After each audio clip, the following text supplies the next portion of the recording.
Yo, what's up? I'm Josh from UnknownTV and I'm here with Artist Spotlight number 4, Gabe YH, Gabriel Haslam. How are you, man? Good, man. Yeah, good nice to chat. See you. Yeah, Gabe's involved in a lot right now. He's doing a lot of stuff with highlighted band Manfredo Lament, also featured on UnknownTV.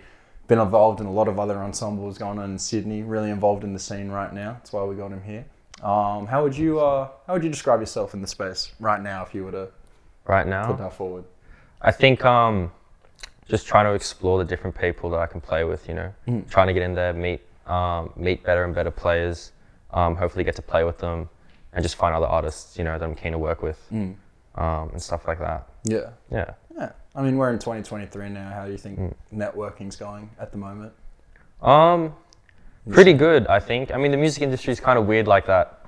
So much of all like the opportunities you get is just from, playing with one person one time and then they need a drummer for something or they need whatever for something and then you just happen to get hit up. Then through that you meet a bunch of other people.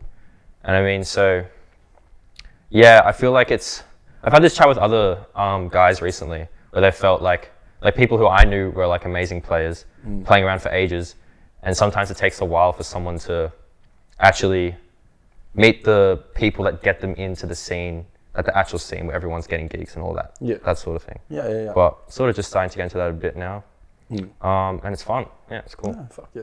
I mean, like, you network. There's people older, younger. Are you seeing like a nice communication between both sort of levels, like people who are performing locally who are a bit older, a bit more experienced and stuff like that?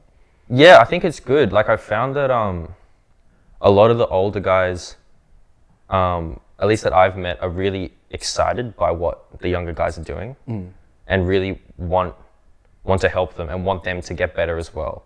That's the other good thing about meeting more experienced guys, is just that you have respect for them and they sort of like unabashedly will tell you like, oh, that was really sick, but like, hey, maybe you should just like try this out. Yeah. Like maybe try to just focus more on just making the groove sit right for that section. Don't try to do too much. Let the singer like do their thing. Yeah. And so like they're happy to give out, information like that. And they seem, pretty excited for just what the younger guys are doing, which is good, and happy to play with them as well. Yeah. Which is nice. Yeah, hell yeah.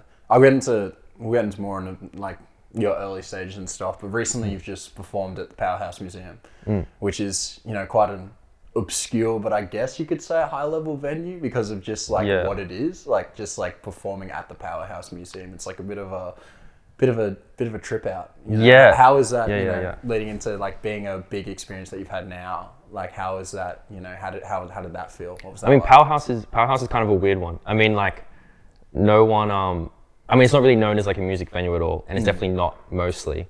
So we had an opportunity to play there, with Manfredo Lament, and I don't know. It's like one of those weird things where I feel like for so many people, it's just sort of was such a big part of their childhoods, or it's like something that you remember doing as a child, like really clearly. Like I know I do. I used to go there all the time. Like my mom used to take me there in the pram and shit even. I don't remember that, but she would tell me like, yeah, we used to go there like every week and I just drive you around in the pram. And it's like, oh shit, and then we played there the other week and it's just kind of, but it's not like a crazy music venue like doing like an Enmore Theatre or something. Which is like also like everyone in the inner west that's a musician, that's a bucket list thing for sure. Dream. It's so it's not like a music venue like that, but it's still just like an awesome place to get an opportunity to play in. And it was a great space to play in. Like, geez, we were in the foyer and like the roofs were like 4 stories high or something. So the sound and the reverb in there was so crazy. It was just such a wild space to play in. And then to play to that. And just like explore that space. Yeah, it was really cool. Yeah, really cool. That would have been beautiful. No, I mean, so again, that was of course Manfredo Lament performing at the Powerhouse. Was that that ensemble? I want to get into that. So Manfredo Lament, it's the big thing that's kind of you're involved with now. It's kind of the name that keeps popping up with you and your partner Kurt Lamb. And I just wanted to talk about sort of how that started, where that began, and how that's sort of progressing now, because there's a lot of big updates coming in 2023. Yeah, right.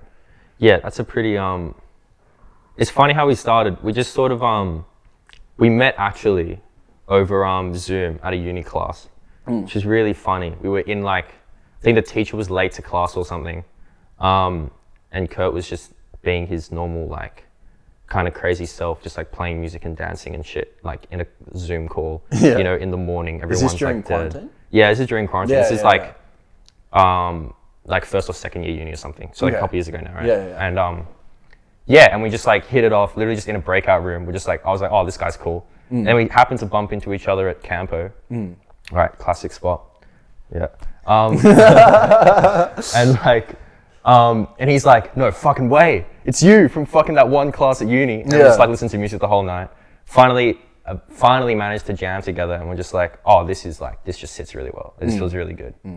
And just went into that. I mean, because where Manfredo is right now is, you know, me and Kurt run it, and we play with heaps of different people, pretty much new people every gig, which is sort of what we like to do.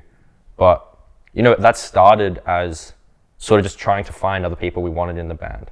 And then it just becoming an opportunity of like, well, because we play improvised music, so it was like, we can just do this. We don't need to do rehearsals with everyone. Yeah.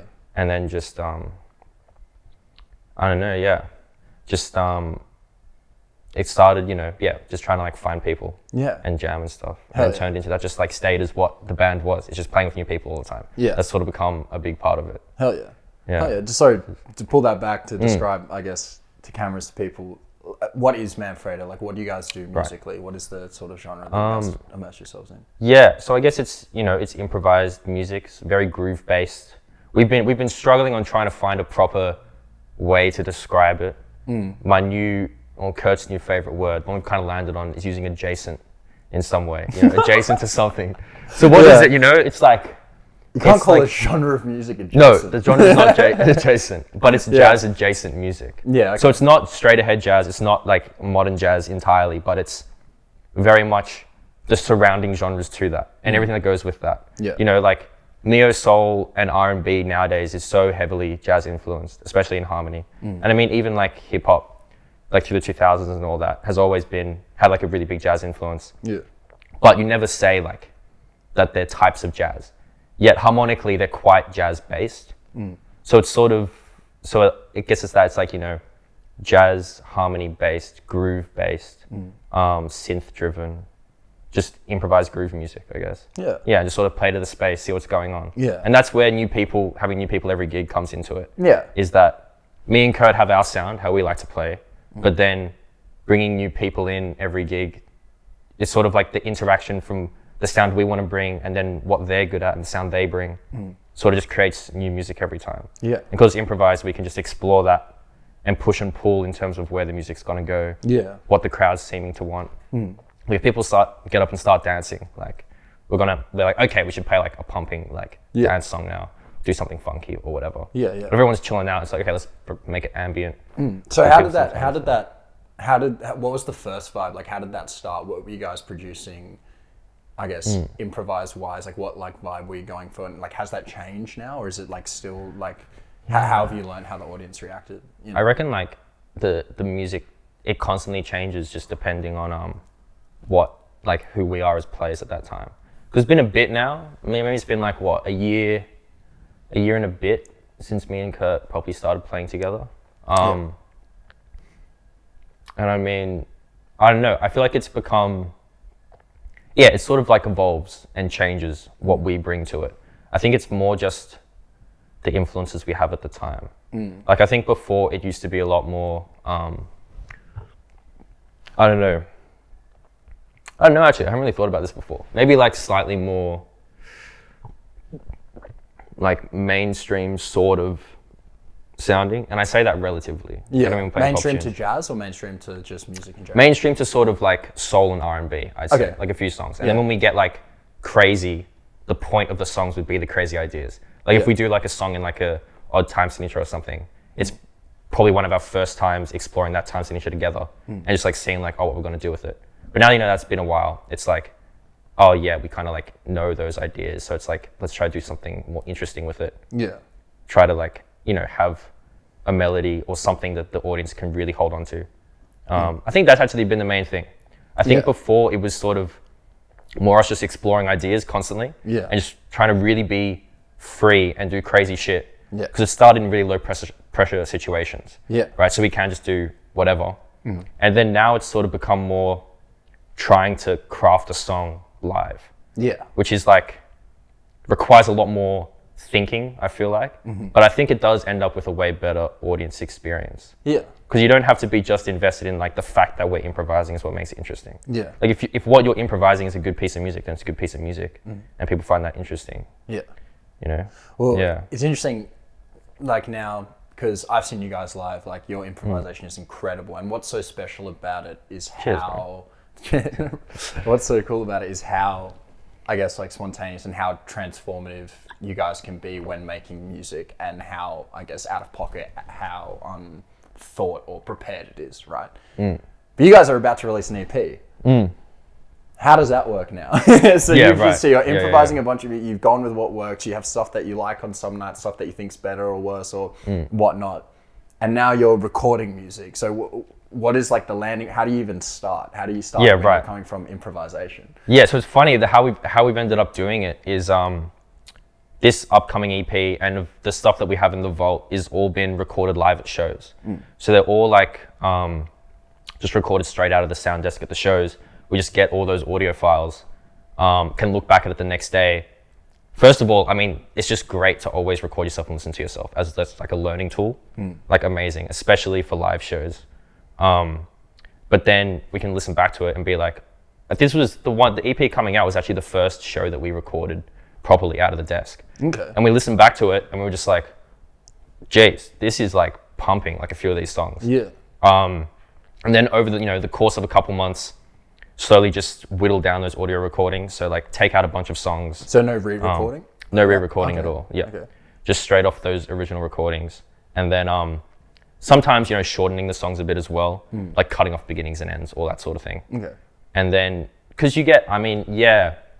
our style is like so dependent on just the atmosphere of the place we're playing. It's so hard to try to recreate that in the sterile environment of the studio, I feel like. And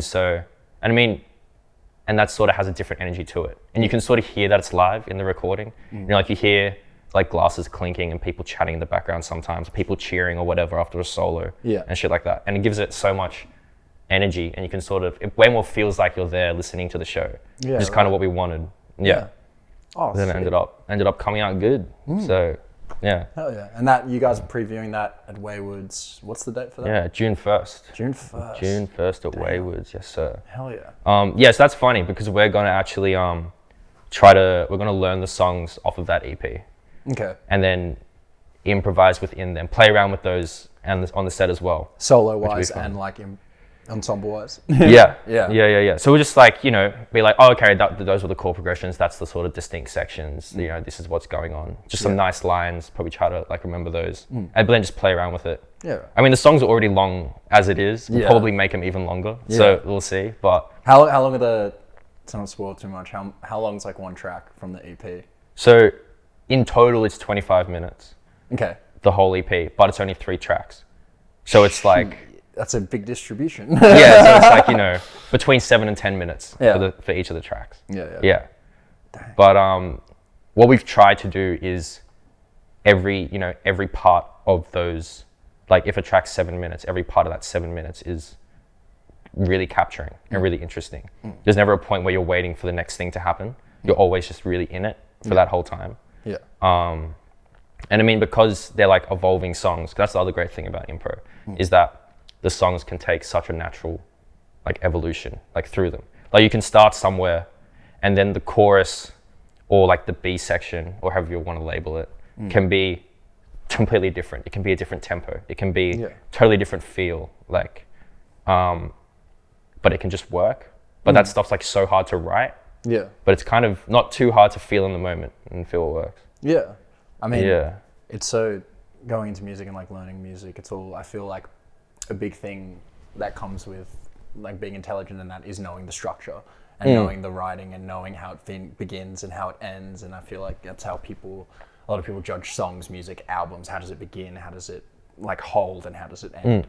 But with impro, you sort of bring that whole like other beauty to life. Like you see impro drama and you see a lot of different like improvisation of creative arts. When it comes to music and when you have enough talent and intellect behind it, I feel like what you create is so mind-bending to music because it's like you're not following a structure, you're not whilst you have subjects of interest, you're not like going forth in that way. You're picking up what you're feeling at the time. And that's so interesting because it has the same effect of a song that's structured from beginning, middle to end. Because I mean, it's all like, you know, it's basically all the hero's journey. Yeah. And like, that's all so much literature Go is. into that. What do you and mean? What do you mean, okay. hero's journey? Well, I mean, you know, the classic, like, just the structure of stories in general that just speak to us as humans, being the hero's journey being one of those just omnipresent types of stories, right? So like, you start with, you know, the person in their place of comfort in the village, you know, Frodo, right, at Bag End or whatever. Yeah. Right. Something happens, you leave that comfort, you find there's all this other shit going on.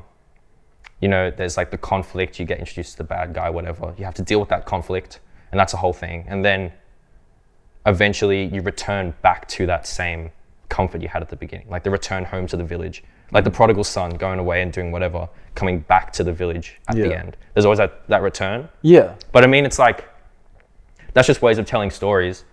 But I mean, I feel like all art is similar to that. I definitely feel that music is really similar to that. Okay. That's interesting. I've never heard anyone describe it like that. Yeah, right. Yeah, in a story-like way. That's crazy. I mean, it's like, you know Jacob Collier? Yes. Right? Yeah. So his like theory on harmony that he's described, because you know his stuff's like pretty wild, it's pretty out there, especially in terms of harmony. But how he always describes it in terms of if each of the notes, if each note has its journey through that harmonic progression, then it makes sense. Like if you're just doing like this on the piano, it's not going to make sense because that is I know what to make of it. But you can play the most weird chords and they be so out there, but as long as you give each note its little journey it's having along there, our ears kind of are okay with it. It's like there's a bond between the chords that has nothing to do with the similarities in sound. It's like there's something you can create in the middle of that. Yeah. That's so interesting. It's like layers of storytelling. It's like a science. Yeah. Well, I mean, it's like, to go back to what you were saying before, right? Yeah. About like, just like the normal music structure that we think of. That's like boiling down the hero's journey to like being at home, leaving home, solving a conflict and coming back. Like, yeah, that's the overarching thing, but there's so many different ways you can tell that story. There's so much nuance to be explored, right? Like George R.R. Martin in like A Song of Ice and Fire, one of my favorite book series. Yeah. Amazing, right? But like he'll spend a paragraph describing the meal that they're gonna eat or something. Yeah. And it's like, okay, to the story, this doesn't make sense. Like this doesn't really help us, whatever. But in terms of immersion, like when you're reading that book, you're like in it, that whole paragraph. Yeah. You're like, man, that fucking pork like seems delicious. Yeah. And like maybe it's like, oh, this is to show like the class or disparities or whatever. But like it works. Yeah. Right? Right. And so when you're improvising on a piece of music, there's no pressure to leave a section until you've explored it. Yeah. And then when you felt like, oh, okay, we've kind of like done this, then you can just move on to the next thing. But you're not forced to leave it until you've spent a paragraph describing like. That's interesting. So it's like the purpose or the value of it doesn't matter. It's the working, like if you were to compare it to the writing, it's like the writing's beautiful anyway. Whether you like it or not, you know, describing pork or whatever, or describing the meal. It's beautiful anyway, and I guess that's the same that goes with, you know, music. It's beautiful anyway, whether you want to see it or not, but it's adding the beauty to what that is, what value that has, it doesn't matter. It's like the kind of thing about rap and hip hop is you can actually say whatever you want. It doesn't matter.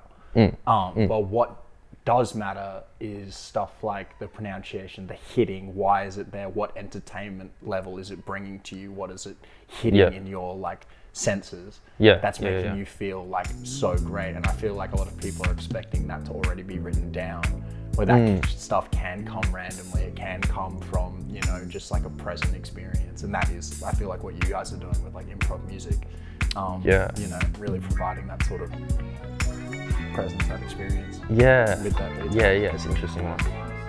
Yeah. Because Sure. Cap! Oh, yeah. That was good. Yeah.